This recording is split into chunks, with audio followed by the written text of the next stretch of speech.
No, thank you so much, Renaud. I think those were great comments to set the scene. And really now what we're going to do is hear directly from some of our government counterparts, as well as our country directors and our teams really working with the government on some of these challenges, both in Pakistan and Turkey, following the devastating floods as well as the recent earthquake. So what I'd like to do now is invite, we're going to start with Turkey. Over the next 10 minutes, we're going to hear from our country directors. And I'd like to invite our Turkey country director, Humberto Lopez, to start us off. Hola, Humberto. I like your background. Oh. You're still muted, Humberto. We can't hear you, unfortunately. Can you hear me now? Yes. Yes, perfect. Thank you.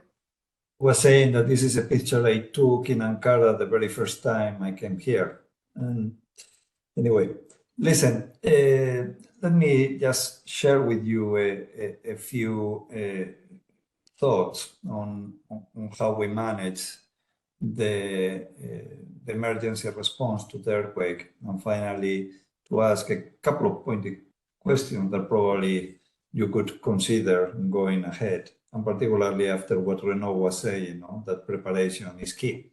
But let me tell you, we are talking about two massive earthquakes affecting an area of 110,000 square kilometers. This is an area equivalent to Bulgaria, South Korea, bigger than many European countries. So the magnitude of the earthquakes is not just in terms of strength, but it's also in terms of the huge area and the problems that you may have in order to target the response in these particular cases.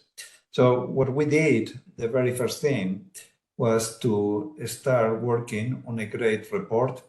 I see on the screen Lana Simpson, and she was the leader of the report, so she can basically tell you the stories about how this was done, etc., etc. But this was extremely, extremely useful for all of us for two main reasons. One of them, because it gave us the credibility in front of other donors, in front of the government, that in only a couple of weeks, we had a team that had already presented the first assessment of what it had happened in the earthquake, and that was critical. Indeed, after the grade, the government reached to us because they wanted to do a more elaborated recovery and reconstruction needs report that was presented in Brussels in a conference that was done in March, and clearly the bank was at the center of that debate. But the second part of what the GREAT report did is to give us an idea of what we were talking about. Not only how much was the damage that there was that it was caused by the earthquakes, but also where was the damage? Was it in private housing? Was it in public sector buildings? Was it basic public infrastructure, roads, etc., etc.? So for us, that was extremely, extremely helpful. Now, once we had the assessment, I think that we reached the conclusion that we have to structure our support around three main pillars. The main pillar was the recovery of the damaged infrastructure, and that was critical. And here what I'm thinking again is roads, bridges, but also water and sanitation systems that in many cases were completely wiped out. So, and very difficult to pretend that the population is going to go back to their original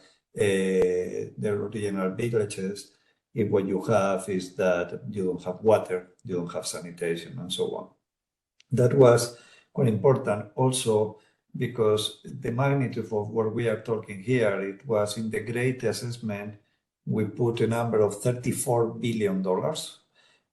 Recovery and reconstruction needs estimated by the government were around $82 billion.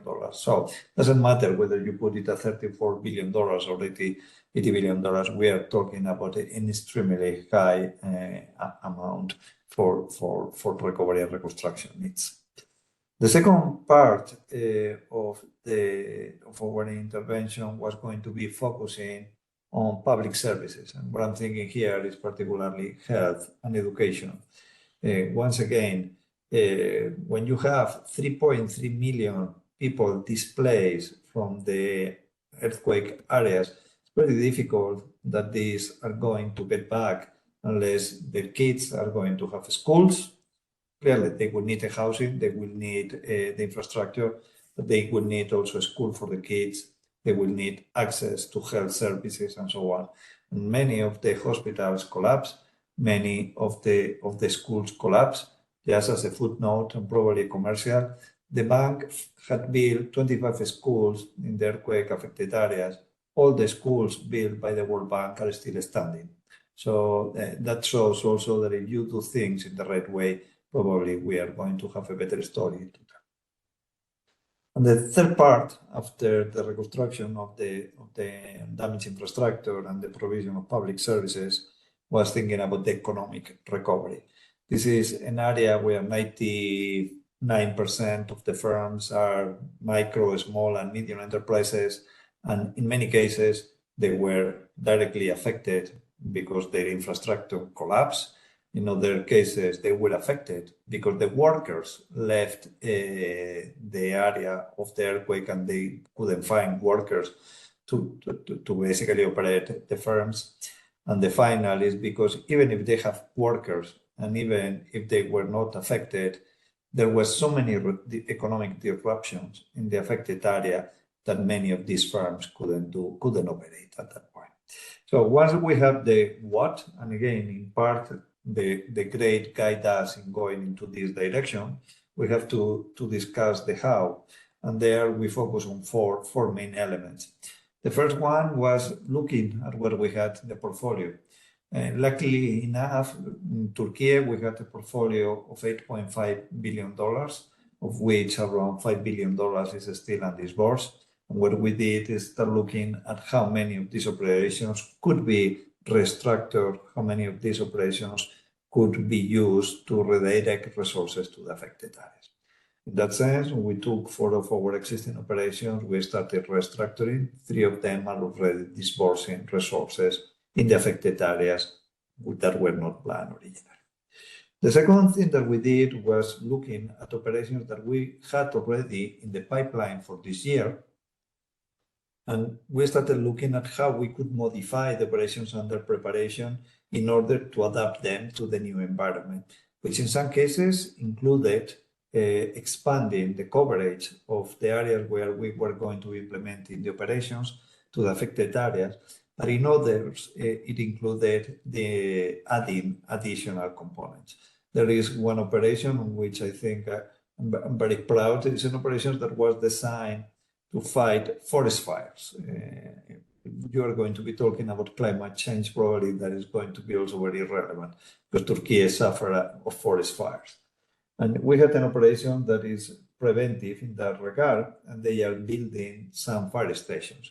There where we were basically telling the client is, listen, if you are going to be working with the rebuilding of fire stations, once you start doing this, you may consider expanding the number of fire stations that you have, because in case of an earthquake, clearly they are going to be ready to support.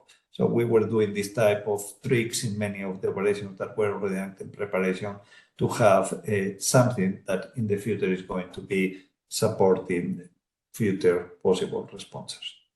The third part was the design of 2 new operations. We have 2 emergency operations. We are going to negotiate one next week, the other one the next week, and we are going to take them to the board on June 27. So they are going to be delivered this fiscal year, and they are operations for $1.45 billion. In one case, this one is an operation with 3 components: reconstruction of basic infrastructure, provision of public services, support for rural housing. The other operation is an operation designed for $150 million, designed to support micro, small, and medium enterprises. And as you see, they are well aligned with the 3 pillars I was telling you at the very beginning: reconstruction of infrastructure, provisions of public services, economic recovery in the affected area. And there is an additional part, which is the technical assistance. And we secured 1 million grant resources from the Global Facility from Disaster Reduction and Recovery in order to provide technical assistance to support the post-earthquake assessment and the planning, prioritization, and implementation of reconstruction investments in the aftermath. So, as you can see, quite a comprehensive menu of options, basically using what we had, what we were planning new things, and using technical assistance. Now, just one reflection, and I will close with that. When Renaud was saying before that we need to do something and to be ready, and this is extremely important, on December 31st of 2022, I signed 2 loans.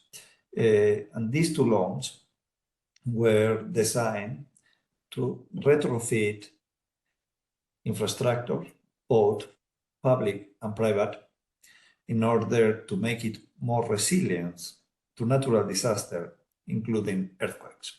So it was a premonition of what it was coming. We're living in a country where quite a lot of the housing, more than half of the housing is estimated not to comply with codes that would be appropriate to withstand an earthquake. How do we do this type of things now? What is the amount? I mean, the amount of $1 billion needed to retrofit existing housing in the country is well beyond our reach, is well beyond the reach of the administration. How do we do these things? How we can become creative? How we can break the private sector? What are the type of things that we need to do? Because retrofitting these houses today is not going to be possible over the short run. And when you start looking at the amount of billions in needs and projects that we present in the 100 millions, clearly there is a total mismatch. With that, let me get back to you. I'm pretty sure that Alana, who's going to be talking after me, is going to give you quite a lot of information on Turkey, on what we have been doing over the past years, both on operations, on ASA, on type of technical assistance, etc., etc.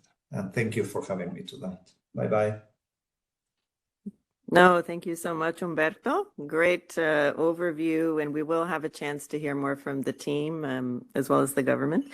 So now let's turn to Pakistan. So I'd like to invite Naji Ben Hassin, who's our Pakistan Country Director, to deliver a few remarks. Good day in Washington. Good to see everyone, Humberto, Renaud, and everyone. Thanks for the invitation. And I was preparing for these few minutes of intervention. I was going through some of the documents, assessments that the teams had prepared at the time of this disaster, and supported by GFDRR. Let me just take you back. We're in August, and it's monsoon season, and obviously, not obviously, but mid-August, I'm on vacation in my country, in Algeria and in Europe, and I hear there's rains, a lot of rains in Pakistan, and you know, it takes us quite a bit of time to realize what's going on because there's monsoon every year.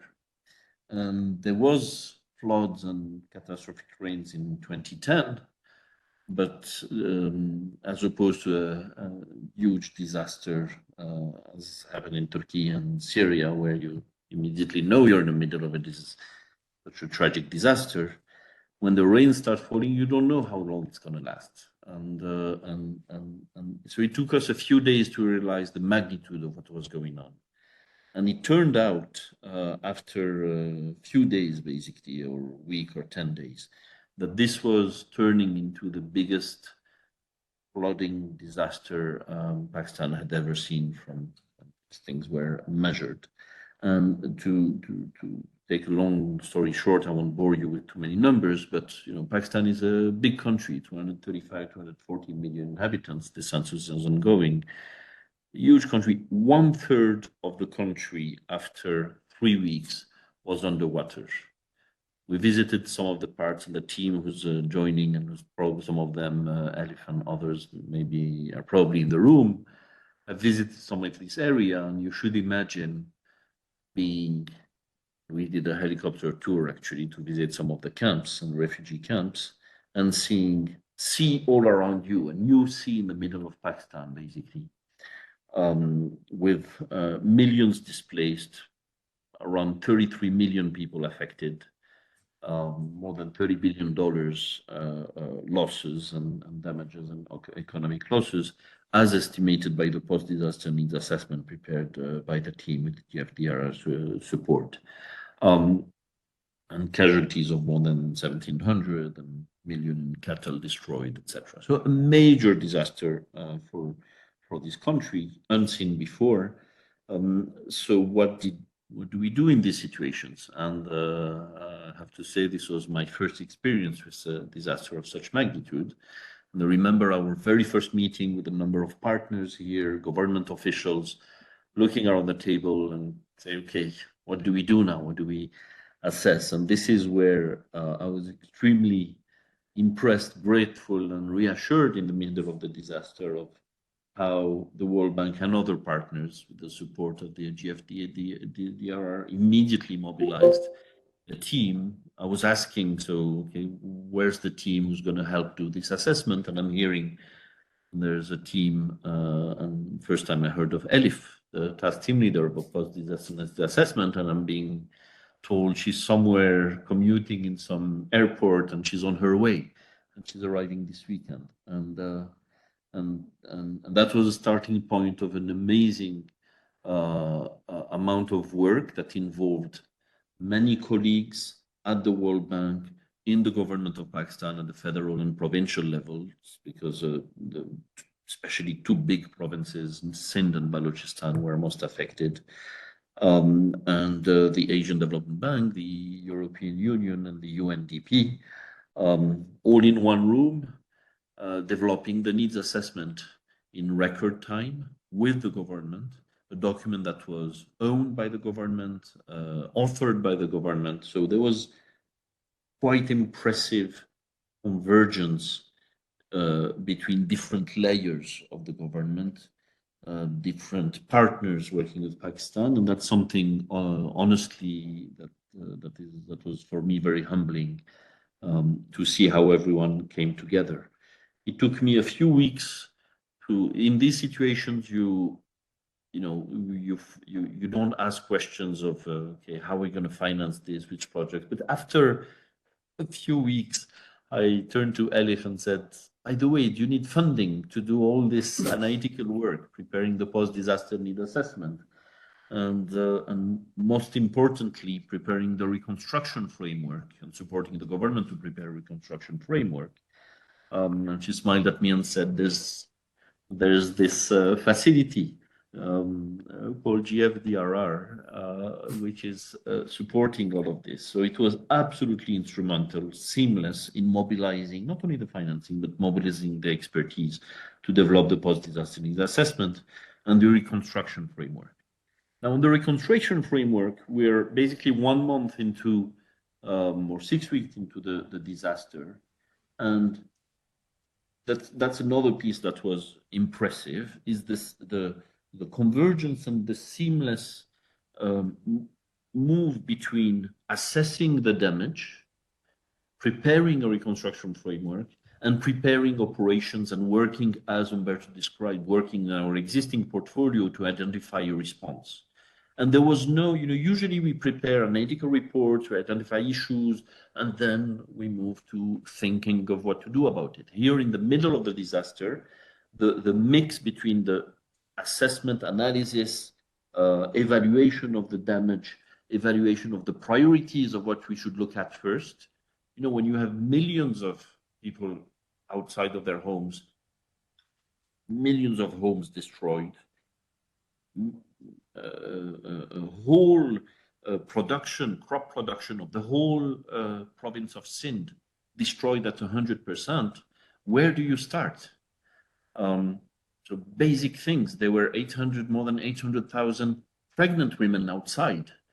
And the basic structure of the health support system in Pakistan with lady health workers was dismantled. There was I remember officials telling us they're looking for 75,000 lady health workers that they could not contact or identify because they were outside. Where do you start in these situations? And there, the post-disaster needs assessment that was prepared and the reconstruction framework became really for the government, for us, for the partners, the guiding book to know where to start. And where to start was actually focusing on the poorest, getting cash in hand. Basically, in 2 weeks, we looked at our portfolio.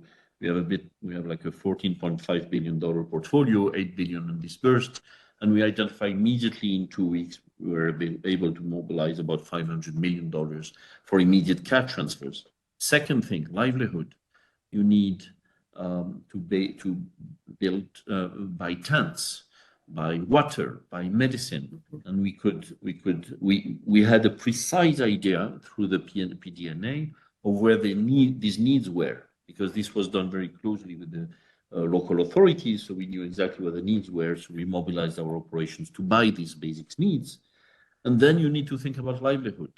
And these floods hit the poorest districts of Pakistan, and these are farming areas. And not only they lost their crop season, therefore farmers were indebted, the urgency was to plant for the next season. We basically had a 2-3 months the government had a 2-3 months window. So we moved to supporting farmers to get cash crops in their hands and fertilizer to be able to plant and get to the season.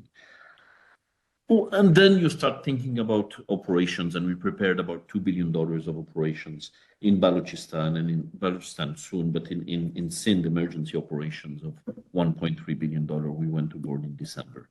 So I won't get into the details. The team will provide more specific, but I wanted to insist on this continuity between the needs assessment, the reconstruction framework, and literally in parallel, developing new operations, about $2 billion in total, and mobilizing funding in the portfolio.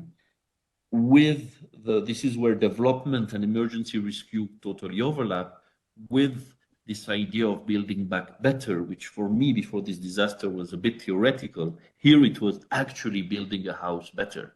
It was building a school better, building a health clinic better, in a resilient manner, in view of probably, and that's the silver lining of if there's any of such a disastrous and catastrophic event, possibly providing infrastructure and services to the populations in the poorest districts in these areas, with services and infrastructure that is built in a more resilient and a better manner than what they had before the disaster.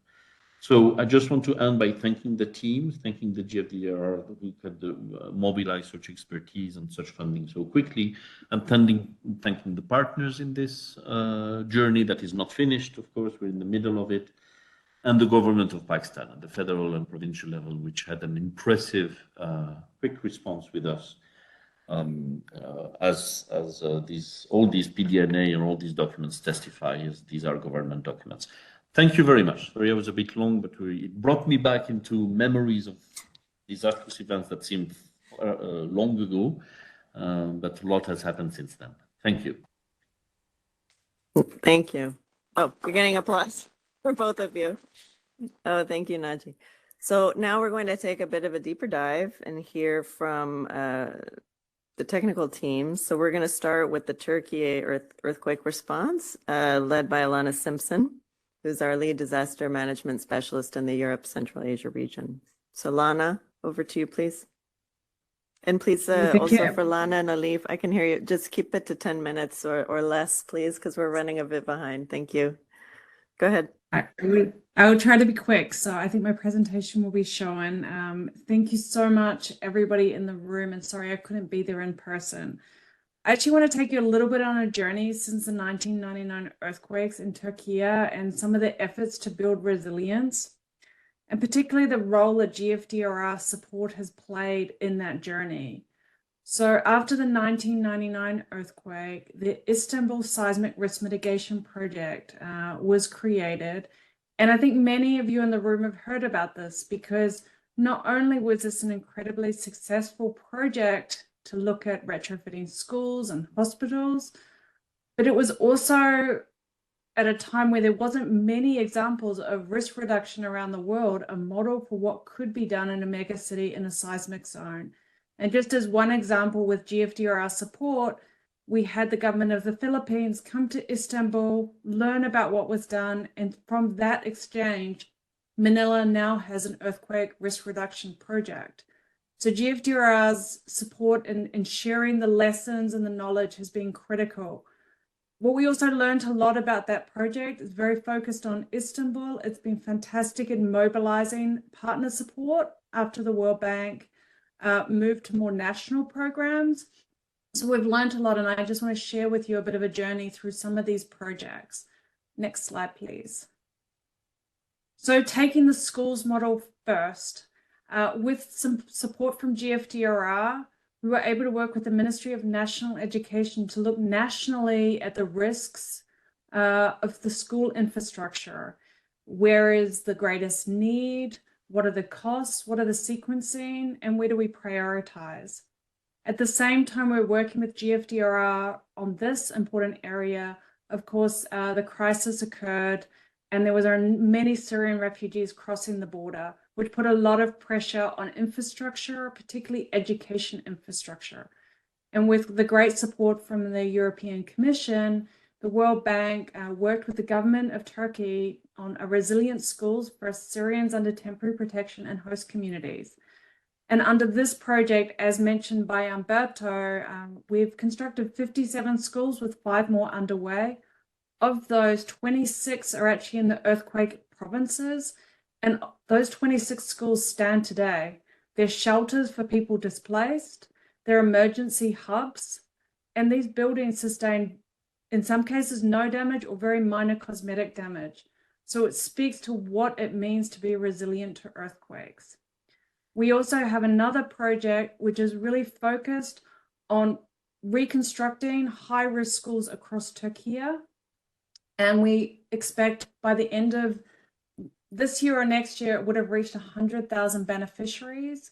But as Umberto mentioned, we also pivoted after the earthquakes in February, looking at building 17 prefabricated steel schools where there are damaged or destroyed schools, which this will reach 21,000 beneficiaries. So we have this program, and it really does meet the needs of the Syrian refugees and the host communities, and now all of those people who are affected by the earthquakes. Next slide, please. We also recognize that across Turkey, there are many government buildings. So at a national level, if you like, centrally owned government buildings, hospitals, universities, critical administration buildings that are not only at risk from seismic events and other disasters, they're also energy inefficient. And Turkey has excellent regulations in the regards that you can't make a building energy efficient unless it also meets the seismic codes. So if we want to achieve a green future and meet the climate objectives that we want to, we also need to improve the seismic resilience. And GFDRR support has been fantastic in allowing us with the government, the Ministry of Urbanization, to look at global best practices. How can we do these energy efficient and seismic retrofitting faster, cheaper, and with less disruption? We can't always evacuate the buildings. How can we do it from the outside? This project was also critical in the week after the earthquake in that it was able to equip the thousands of experts who were deployed by the ministry into the earthquake area, who were assessing whether or not buildings were severely damaged, lightly damaged. So having these projects in place really did allow this quick response after the earthquakes. Next slide, please. The recent years have been also a number of disasters. 2020, 2 earthquakes. 2021 was the worst wildfire season Turkey had seen, and there were floods across the Black Sea area. What we see is that the municipalities, the cities, are very affected by these disasters. They see their wastewater treatment plants destroyed, bridges, and they need to also support their communities to recover. So looking at these needs together with the government of Turkey, we developed a new project which is aimed at supporting the recovery of municipalities in these disaster affected areas. And also in the case of Turkey, this was the first project that recognized there could be future disasters and that there needed to be more flexibility built into the way that we respond. And of course, GFDRR support was incredibly useful in the assessment of the needs across these series of disasters. Next slide, please. But we also recognize, and this is what Umberto was also saying, there is a huge risk across Turkey in the housing sector particularly. And rather than wait until disasters strike, can we retrofit housing and reduce the risk in housing, reduce the risk in municipal infrastructure?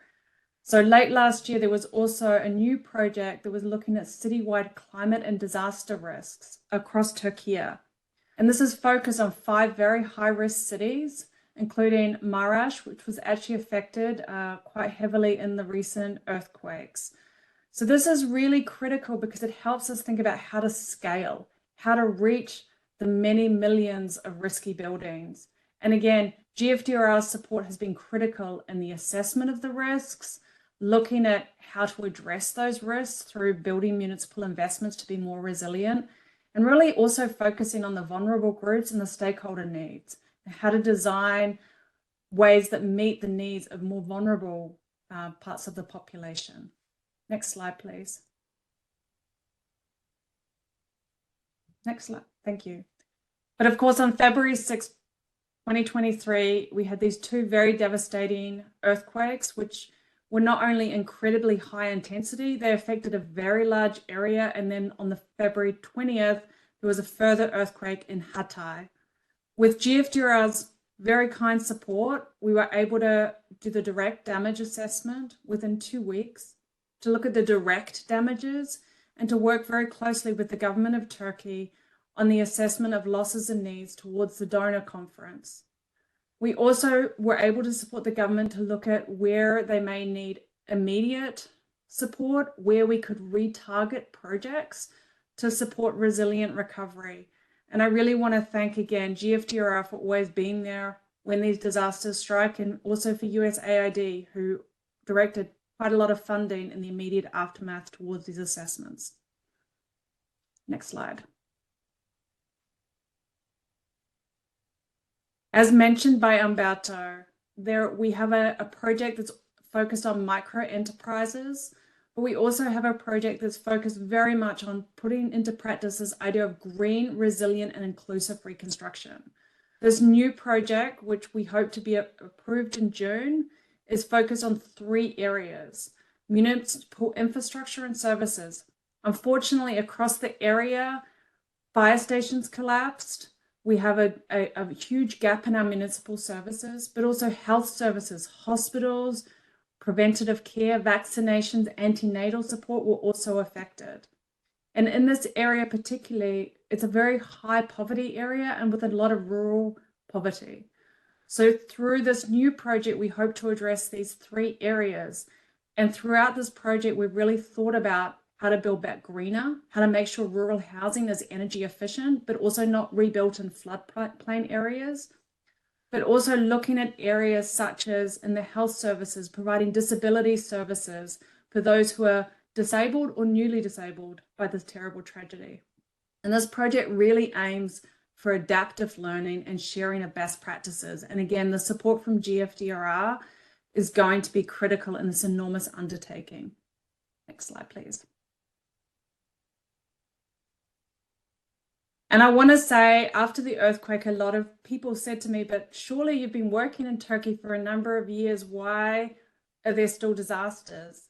And I want to say there's huge progress in Turkey, but the challenge is immense. We know that buildings constructed prior to 2000 are less resistant to earthquakes. The building codes change through time, and that's more than 8 million buildings. So we need to think about fast, efficient, scalable mechanisms to build more resilient infrastructure and retrofit that which is already there, if you like, our legacy that exists. And it's not just Turkey, this is across the region and across the world. Next slide. And unfortunately, across our region, in the Europe and Central Asia region, Turkey is not alone. We face many areas with high seismic risk. In Romania, I'm currently based. We have really been putting a lot of thought into our emergency response. So you see here a picture of one of the Hatay fire stations in Turkey and a brand new fire station just north of Bucharest. So we're thinking that, okay, the challenge is immense, but we need our first responders. But when we think about first response, we also need to include women in first response. So even though there are not many professional female firefighters yet, we wanted to remove the barriers to their participation, making sure there are dormitories for female firefighters and paramedics, making sure there is disability access for firefighters who may be injured or for people with disabilities who may work in call centers.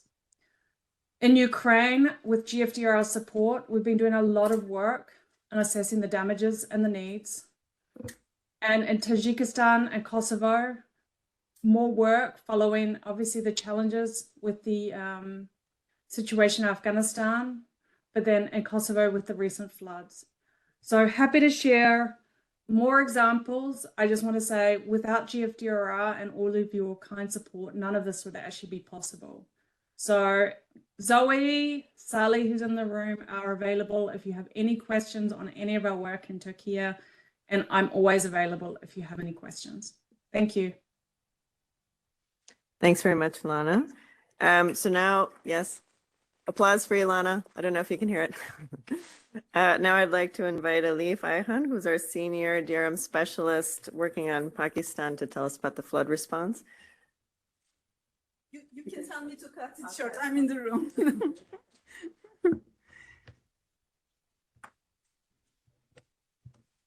Thank you so much. I think Naji's overview, very warm, very personal account of what we have been through, gave you a sense of what we faced when we went to Pakistan. Sorry? It's not working now? Okay, so I always forget how short I am. So, okay. This one? Okay, thank you so much. Naji's very warm and personal account of the situation, the disaster, gave you a sense of what happened in Pakistan. So I will not spend much time, but that 1/3 of the country was underwater is no small statement, not just in terms of square kilometers. That space, that huge space, which covers, you know, the square meters of several European countries, it was underwater for more than 6 months. When we visited during the New Year's, the towns, cities, they were still underwater. So although number of casualties, thankfully, was considered less compared to the size of the event, there were still almost 2,000 people died, but people affected is enormous, and displaced because of the event is enormous because towns are wiped totally. So we started with a great assessment supported by the GFDRR, like mid-September, and the country team also prepared an economic impact assessment of the event based on the great findings. Then, as Naji explained, we prepared a full-scale post-disaster needs assessment in collaboration with European Union, UNDP, and Asian Development Bank, led by the government. And on the screen, you see the main findings. In terms of damages, housing sector and agriculture sector was hit the most. And in terms of losses, again, agriculture sector presented the biggest losses. You see the needs for housing sector less than the damages, and that's because the government has decided to provide a unit cost per housing, not the entire cost of reconstruction. And again, based on this analysis, we found out that most of the damages, losses, and needs were in Sindh province.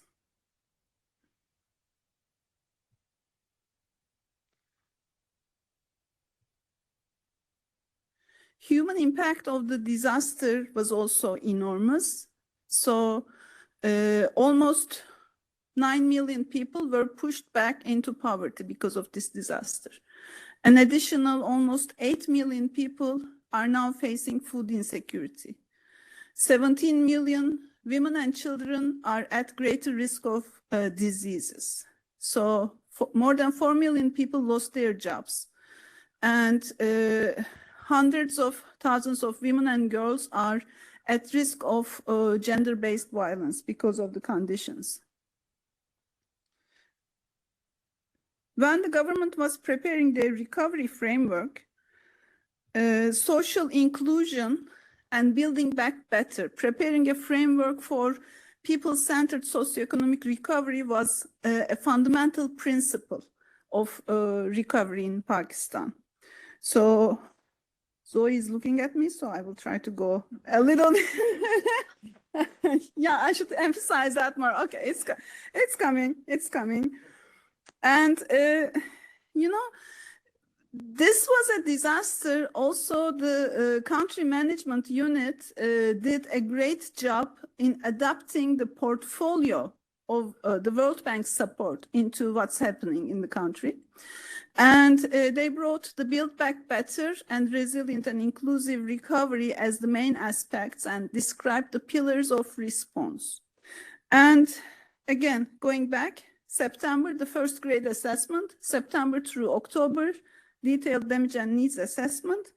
And by December, we had a project of a package of 5 projects submitted to the World Bank Board.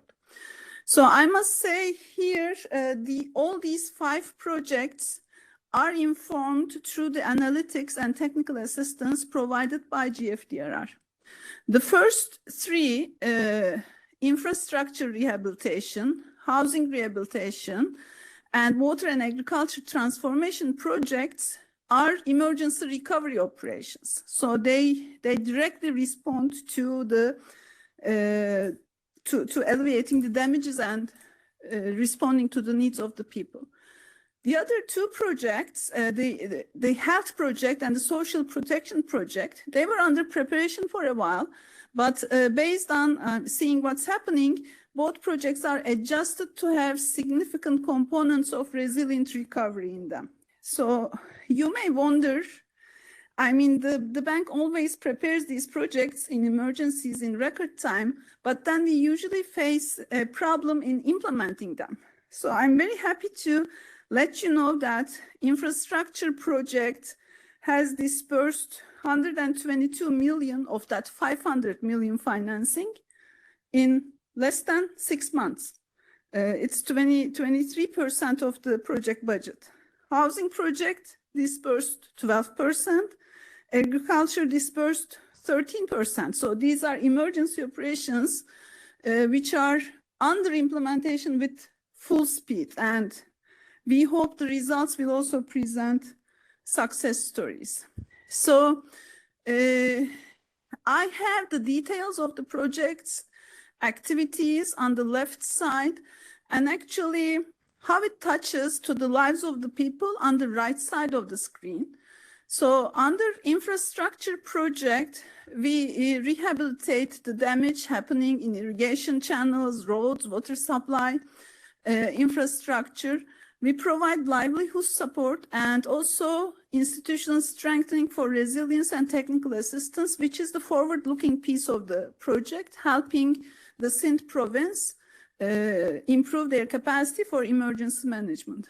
And through this project, support will be provided for more than 2 million of beneficiaries, and at least half of them will be women.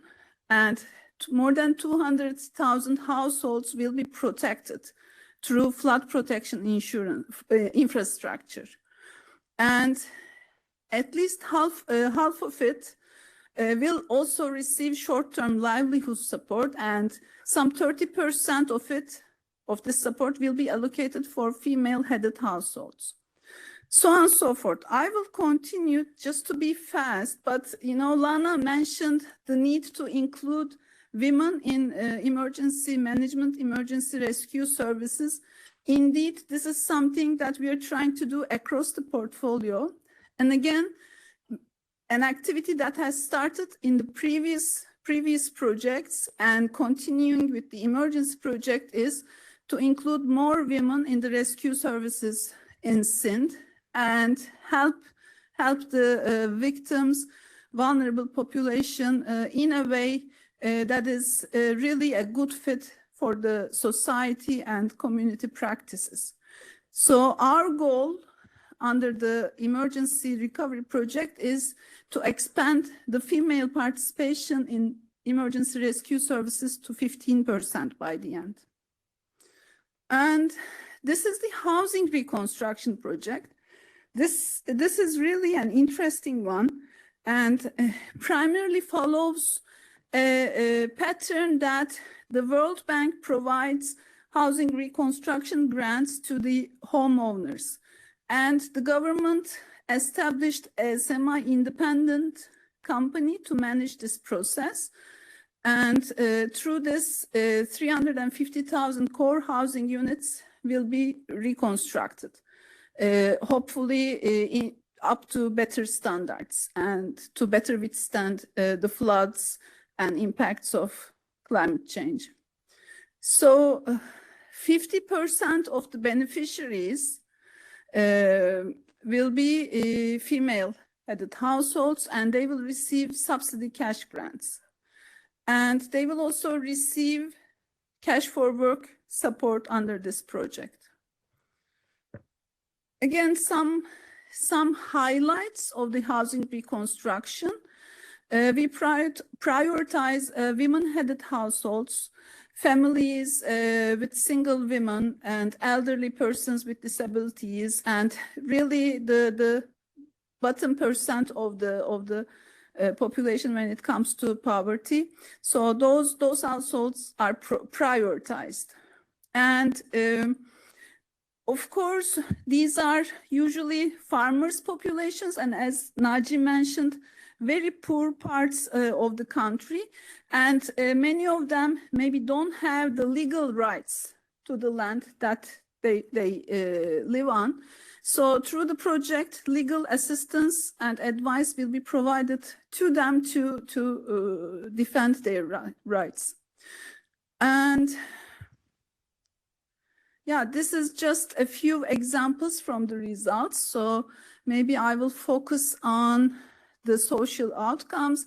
This is the water and agriculture project, which has a very specific flood emergency response component aiming at helping farmer populations and especially small farmers through cash transfer. And all of these emergency recovery operations have social inclusion or inclusive DRM at the core of their design. And here, the cash for work component prioritized targeted outreach to women-headed households and marginalized groups. And the data and evidence about implementation progress will be, of course, gender disaggregated and will present different vulnerabilities of the beneficiaries. So I told about the support for asserting their legal rights and property rights, which is very critical. And also the provincial government of Sindh is willing and ready to consider these claims. So at the end of the reconstruction, hopefully people will have not just a safe house, but a house that they own.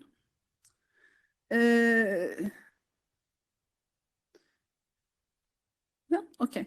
So last but not least, overall financial management and supervision support will be provided. And again, through GFDRR support, the project implementation unit and the managers already started to have knowledge exchange with some of the other countries in our region, such as Nepal, who present a very good case example for job creation, supporting women entrepreneurs, even training women as masons and construction workers. Thank you.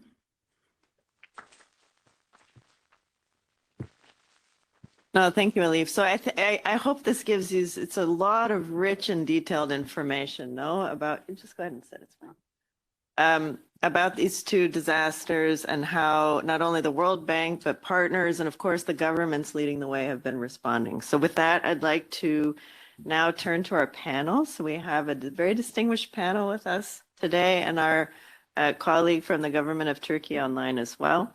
So I'd like to introduce everyone. So online, we have Mr. Kutluhan Taşkın, who's the Vice President for the Turkey Presidency of Strategy and Budget. So Kutluhan Bey, welcome. We also Hello, have everyone. in the room. Thank you very much. Hi, Kutluhan Bey.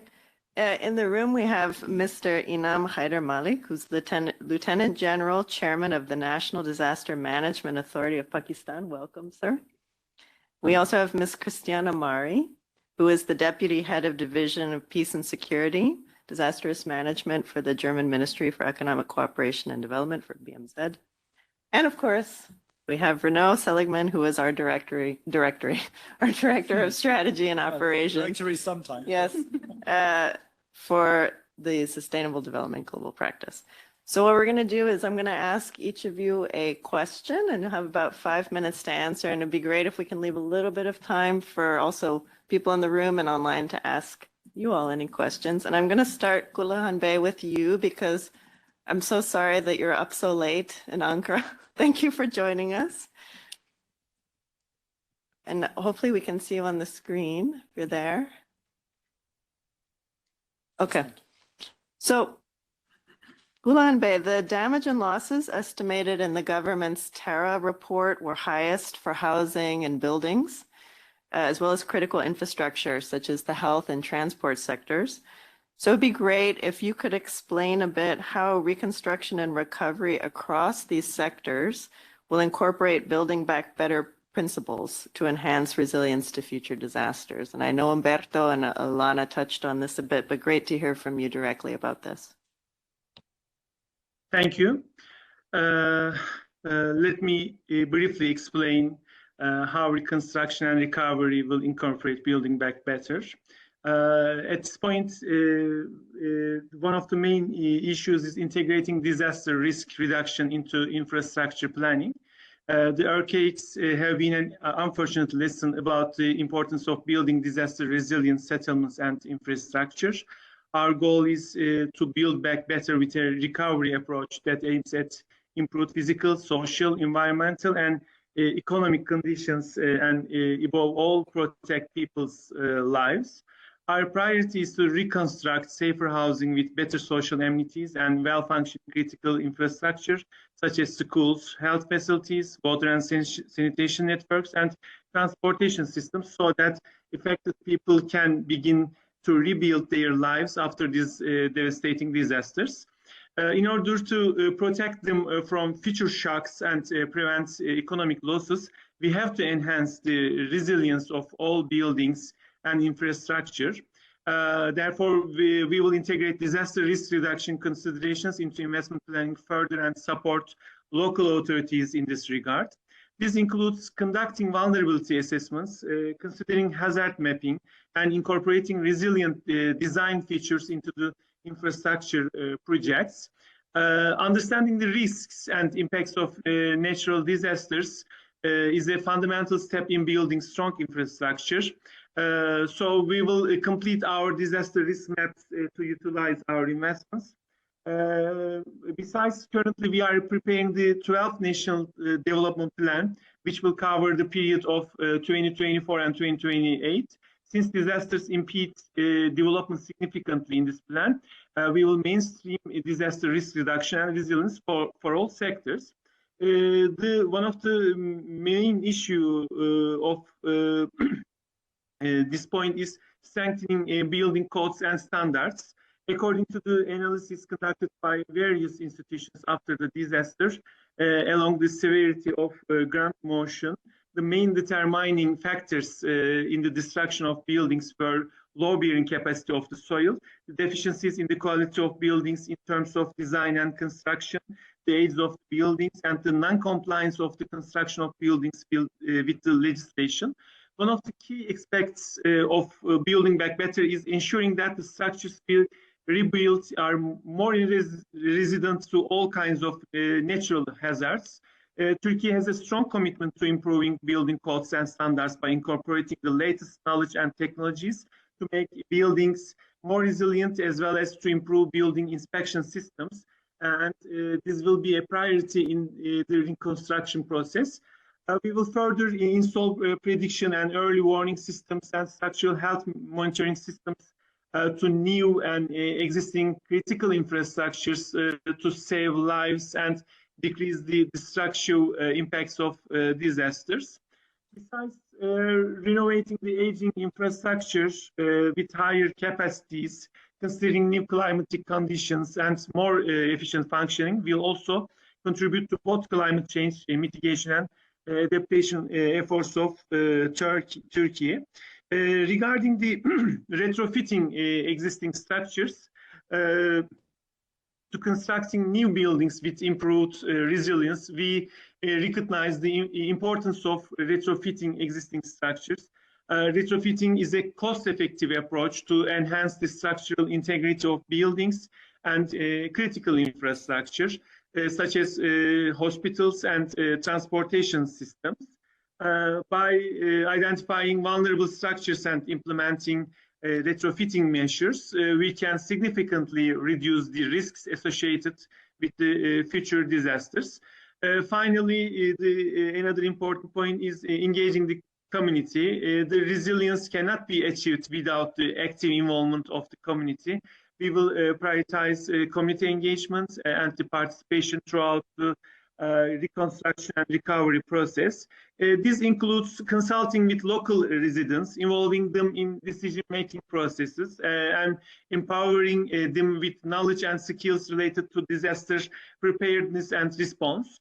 By working together with the community, we can ensure that the reconstruction efforts meet their needs and build their capacity to withstand future disasters. Considering all recovery goals, I think we can diversify the collaboration options with our partners like GFDRR and the World Bank in order to build back better and increase resilience of our society. Thank you very much for your attention. Thank you very much, Kudulhan Bey. Very good overview of the plans of the Turkish government. And also, I know Turkey always has been a leader on DRM as well. And we've brought many countries to tour and meet with the government about good practice on DRR. So now I'd like to turn to the room, to our panel here. And I'd like to ask Chairman Malik, if you could please tell us a bit about the various measures that the government of Pakistan has taken through its Resilient Recovery Program. I know Alif and Naji touched on a bit, but it would be great to hear more about the National Disaster Management Authority as the coordinating agency for the flood response, how you were able to incorporate good practices of resilience, as well as some of the points Alif raised around social inclusion, which I think is quite innovative. Thank you very much. I'm really very glad and honored to be here and be participative of this discussion, which takes into account the lessons learned from our past experiences and also makes a case study for our further collaborative interventions in this time frame, which is running very short upon the potential disasters which are lying in waiting and threatening Pakistan and other regions alike. So once we are looking at our recovery from the last year's floods, we were also cognizant of the fact that there could be a recurrence of such kind of calamity again, and it could be we have a limited time to complete these assessments, our projections of damages and losses, and build our case better so that we could be able to attract sizable attention. And then we also see that since there are more than one regions which are awaiting global attention, so there could be a limited scope of investment that we should be able to look upon from outside and then build back more from internal and integrated indigenously driven schemes and systems which are responsive from inner perspectives. Now we started from not only capitalizing on the pledges that we have made in the Geneva, and we were glad that we could see that sizable support was there, but still it fell short of the required quantum of the support which was envisaged earlier, like $30 billion of losses. So if they are, the support is for about 1/3 of the damages and losses, definitely 2/3 has to be generated either from the private sector or indigenous local capacities or from elsewhere, or relegating parts of those developed projects, these development projects to the next phase. But I'm sure with the frequency of the disasters so rapid in these times, it will be very limited time available for relegating the project and taking on and revisiting them again. We started looking at this compulsive choice of having more number of reconstructions with adequate resilience or limited construction with ideal resilience. So the package could oscillate between these two choices, and obviously once the country is facing so many other disasters, so at times it has to face a difficult situation to find an option for more number of houses which are probably having just an optimal resilience embedded into it. But the risk that it brings along, that in case of next recurring flood or next disaster or emergencies, it may be subjected to the loss again.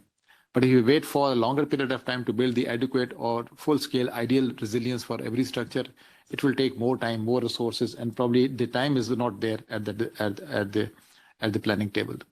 So we had invested in two prongs. The audit of the existing infrastructure is also being done from the resilience perspective to make sure that whatever is standing and is intact also is fit enough to withstand another one, a disaster in waiting. Or the new one which is being built, they should have adequate conformity with the global standards of resilience so that they are protected. And I'm sure we have seen from the earthquake experiences of Pakistan too in 2005, once we were subjected to a great catastrophe in our own times, it took decades, more than a decade time to recover and reconstruct fully from that disaster.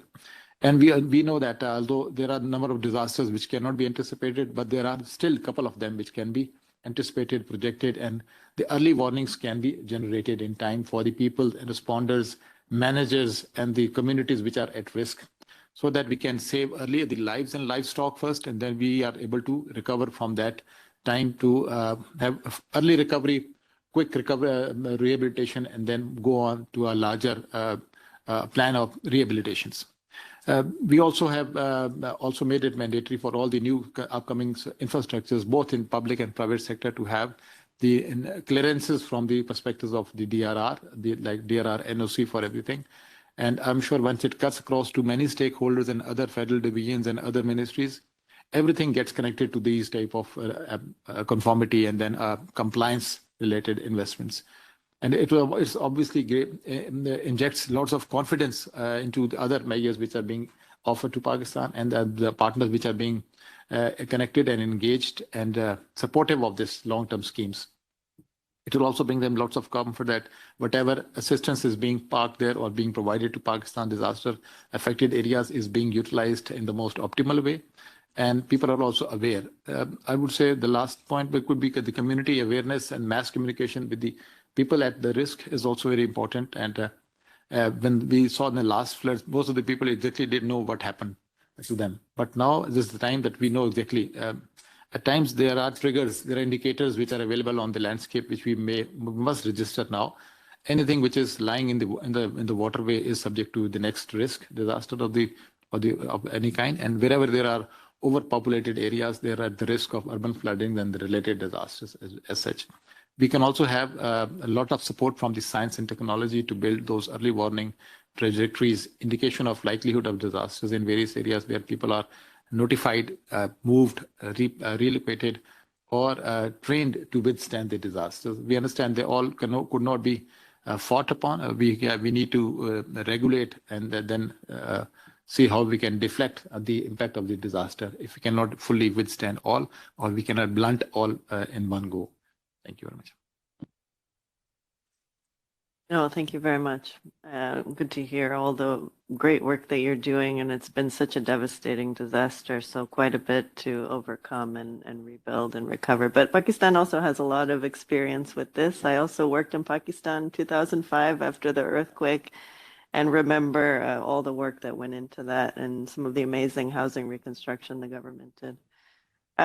Okay, so now let's move on to Ms. Amari, to Christiane. So maybe, Christiane, if you can tell us about what the role that donors like Germany, what do you think they can do to help countries ensure their recovery issues are aligned with long-term climate goals and contribute to building resilience to future disaster risks? Thank you so much for having me, and I'm happy to give a few conceptual remarks, but also bilateral instruments Germany is using. And I would like to start with what Mami Mitsutori emphasized last Friday at the midterm review of the Sendai framework. She stressed again the need to move from managing disasters to managing risks, and to mainstream disaster risk management into public budgeting, expenditure, investment, and procurement processes. And I think that are really key entry points for resilient recovery. And we all know that governments spend most of their money on infrastructure. And this is really a key point to mainstream disaster risk reduction to have a long-term preventive effect. So that's really key for us here and also guiding us. Conceptually, Germany has developed the approach of the comprehensive risk management. And this is sort of a combination of instruments. It includes climate change mitigation, climate change adaptation, disaster risk management, but also, for example, social protection. And this is that projects are set up and conceptualized, including all of those elements that are relevant to the specific circumstances, rather than using a series of individual measures that are siloed next to each other, so to say. That's really important from our perspective and allows also for long-term prevention. As most of you know, Germany puts a special emphasis on fragile and conflict-affected states. And I quote a number here from ODI, who say that still 58% of disaster deaths occur in the top 30 fragile and conflict-affected states. So this is where we're focusing on these states to support them. And one key instrument we apply there is our TDA. It's a Transitional Development Assistance. And it's a key crisis instrument we have, which sort of bridges the gap between humanitarian assistance and development cooperation. So it can be quickly dispersed. We have a budget line of 1.3 billion a year available, but it conceptually already included resilient recovery approaches, and sort of paves the way for longer term development projects that can be then planned and implemented for a couple of years. And most of the TDA money goes to fragile and climate affected countries. And for example, we also, of course, supported Pakistan. There were some joint programs also with the World Food Programme, supporting 400,000 vulnerable Pakistani by rehabilitation of community assets such as irrigation channels and agricultural land. And of course, we have sort of regional pipelines, but they're very adjustable and flexible to where possible disasters strike. And our normal budgetary lines in development cooperation are a bit more long-term, like in many windows of the World Bank, but this is some instrument that we can use sort of intermediary. And applying disaster risk management means really to factor in all potential risks and in all of the planning of the infrastructure. And that's why the World Bank is so key to us and GFDRR is so key to us, because you're already engaging and working with the governments on all the mentioned financial aspects that are relevant. And it's really an important trickle down that we all have to do in our own countries. Every country that subscribed to the Sendai targets is having to do the homework at home, from the national to the regional to the local levels. And it's not easy, and it's more difficult possibly in federal states. So it's really a long-term effort, and it's constantly giving the tools, providing the tools to those who do the planning. And that's what we're trying to do at home, but what we're also trying with our bilateral development cooperation to support the countries in need. Thank you. No, thank you very much. And so last but not least, I'd like to ask Renaud, So GFDRR provides technical support and grant funding strategically where it matters most and has a high likelihood of drawing in investment financing, as you know. And so, of course, this also applies not only to disaster risk reduction, but also to emergency preparedness, response, and resilient recovery. So given the impacts of climate change, and of course, the devastating disasters in Pakistan and Turkey are not the only ones that we're constantly supporting in response to, right? I mean, things happen worldwide. So how do you think GFDRR can scale up our impact in this area? What's some advice you might have?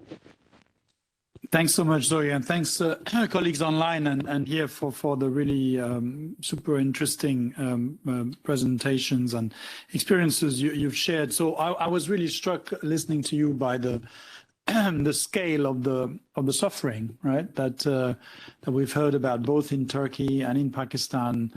These are not marginal interventions. These are disasters that have struck to the very heart of the social fabric, that have affected many communities, that will affect them probably for generations. They will remember those floods. They will remember that earthquake.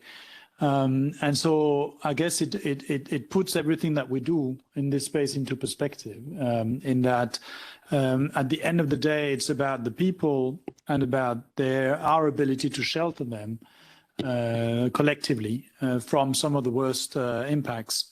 And we know that we're going to see more of these disasters, be they natural or weather related. And therefore, we do need to go to scale. Absolutely agree with you. And I think there are maybe 3 or 4 ways in which we can try to do that. One, of course, is to mobilize more funding, more financing. And this is something that, in a way, is at the heart of the evolution roadmap of the World Bank and the multilateral development banks, which is to recognize the scale of the challenges that we are facing, the fact that they cross borders, and the fact that we need more resources as a community to tackle them effectively. And I think on that front, the World Bank's done really quite well. There's a recent report from the Independent Evaluation Group that showed that over the past 13 years, we have tripled our disaster risk reduction investments. And that, of course, has been strongly supported by GFDRR. So that's an example of mainstreaming of GFDRR kind of in practice. But of course, financing is not sufficient. We also need to redouble our investment in policy dialogue, influencing regulations. We're talking about building regulations in the case of Turkey. Of course, they're also relevant in many other contexts. You can have a huge amount of impact through building regulations, through aspects related to the whole system of disaster preparedness. And so we really want to emphasize the value of knowledge as one of the key outputs of this partnership. Governments and countries, as they grow, as they get richer, they want to look around and they want to compare themselves to the best in class. And one of the ways to do that is to share knowledge about good practices that every country can benefit from very technical know-how to how to identify high-risk areas, how to prioritize climate risk management interventions, how that whole chain from a risk assessment to project design to implementation, and how to build better. I think that is really important. So financing and knowledge. But then it goes to the third aspect, which is knowledge is embedded in people and in the experts that we have. And I think that's where we need to think of how we can really ensure a global presence of GFDR. Naji was talking about, I think it was Elif or your colleague who was, flying in on the day after, right? And I know that, when the Turkey earthquake, if I'm not mistaken, it was on a Sunday, the same day already, there were already activities from GFDRR to start crunching the numbers and seeing, what data we have, etc. So I think, this global 24/7 sort of reach is really important. It's about partnering with others as well. It's also using best-in-class technology, such as Earth observations, machine learning. The great global rapid post-disaster damage estimation is an example of that was used in Turkey and Syria and Pakistan and many other places.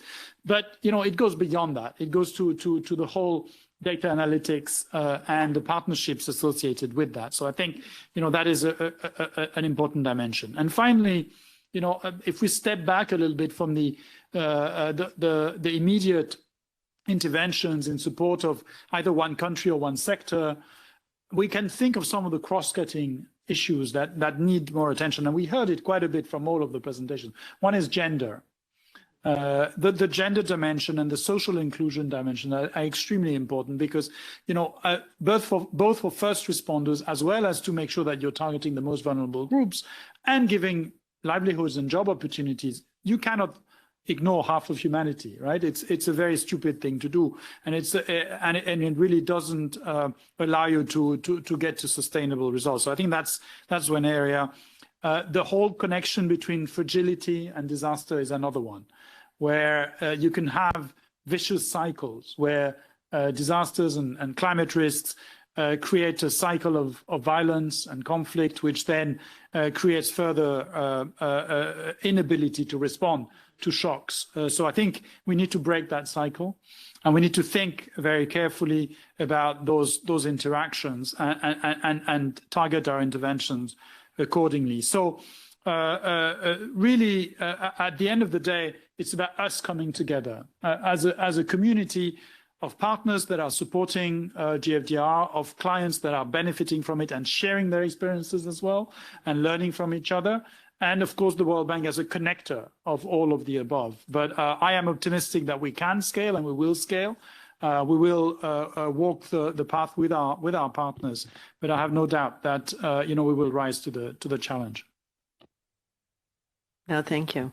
So this was a great discussion. I want to thank our panelists as well as, of course, Alif, Alana, our country directors. So we've blown the doors off our time already, running quite a bit late, but I do want to give, since we have such a great panel, I do want to give people a chance very quickly if there are a couple questions in the room. I got a WhatsApp from Yoko saying there wasn't any online yet, but if anybody wants to ask a couple questions, please feel free.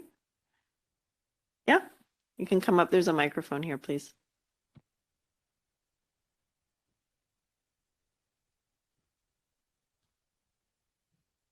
Thank you very much. Incredibly interesting interventions.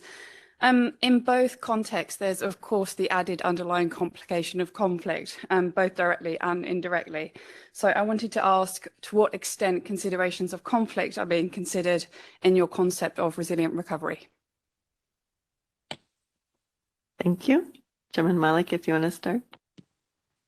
Well, I guess that in case of disaster risk reduction and resilience recovery, the underlying statement would be if you invest in resilience, the output would be resilience. They will deliver resilience, no matter the environment could be hostile, fragmented, and conflicted, or maybe difficult. There are areas in Pakistan which were inaccessible for geographical reasons. They were inaccessible for security reasons. But still, the deliverance of basic rescue relief has been articulated in the way that it trespassed all of these barriers. And in times of those crises, I think there is general consensus on developing those common protocols which can cut across these barriers and then which can reach out to the communities, no matter how difficult it would be to make that impact of immediate rescue and relief.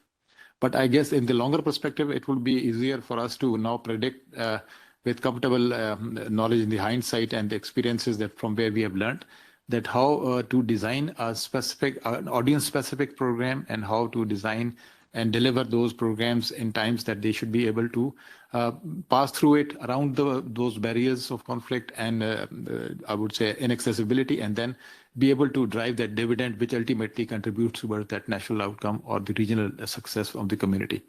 There were challenges to go across some of at times the cultural boundaries because some of the cultural environment or the practices may not involve into large-scale community deliverances which are based on more than one stakeholders or maybe like a heterogeneous complex of deliverance. But I guess with the audience-specific development of those training programs, resilience-driven target initiations, and then investment in the early warning capabilities of those areas. Because if the people know well and they know they've been informed about those likelihood of these disasters well, they can from within their close communities, they can develop some of the safety protocols, some of the measures that can be taken by these communities to address them on their own. And when then if the things spill over from one zone to the other, or they go and target more than one areas of vulnerability, then obviously we can involve them, people from multiple backgrounds, multiple ethnicities, multiple preferences, and then they can deliver a combined good, even for the sake of that disaster management phase. And then we can see how best we can move on from their experiences, because we have seen this, that if a disaster strikes, all are affected alike, and then the differential boundaries, they get diminished from that perspective. Thank you. Thank you. So Gulluhan Bey, I think you're still online. So I wanted to also pass the microphone to you if you wanted to come in. Of course, Turkey is not a fragile conflict-affected country, but you did, as you're adjacent to Syria, you did have many refugees coming into Turkey, and how you handled that. Thank you very much. Turkey has separated very generous budget for the refugees, for the Syrians people, and we have more than 30.5 million people in our country, and we also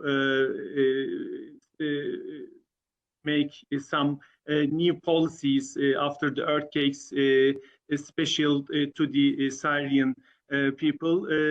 First of all, we determined their damage, loss, and needs, as well as our Turkish citizens, and then we also determined and calculated the total needs and budget requirements for those guys. We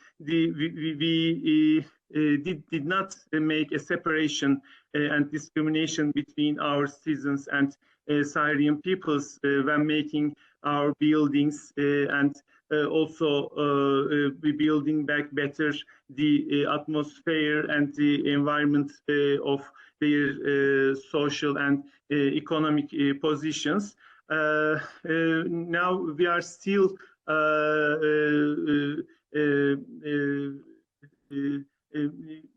trying to create new policies and new collaborations between the international institutions to make their living conditions better than before the earthquakes. Great, thank you. Thank you. Is there any other question or from online before we wrap up? No? Okay. So with that, we will close the panel. I really want to thank everyone for your participation, to our speakers. Thank you so much, Gulluhan Bey, for staying up so late in the office with us. It's great to have you. And so I think, yes. So I think for now, we will take a very quick coffee break, about 10 minutes, and we'll come back and discuss safer schools.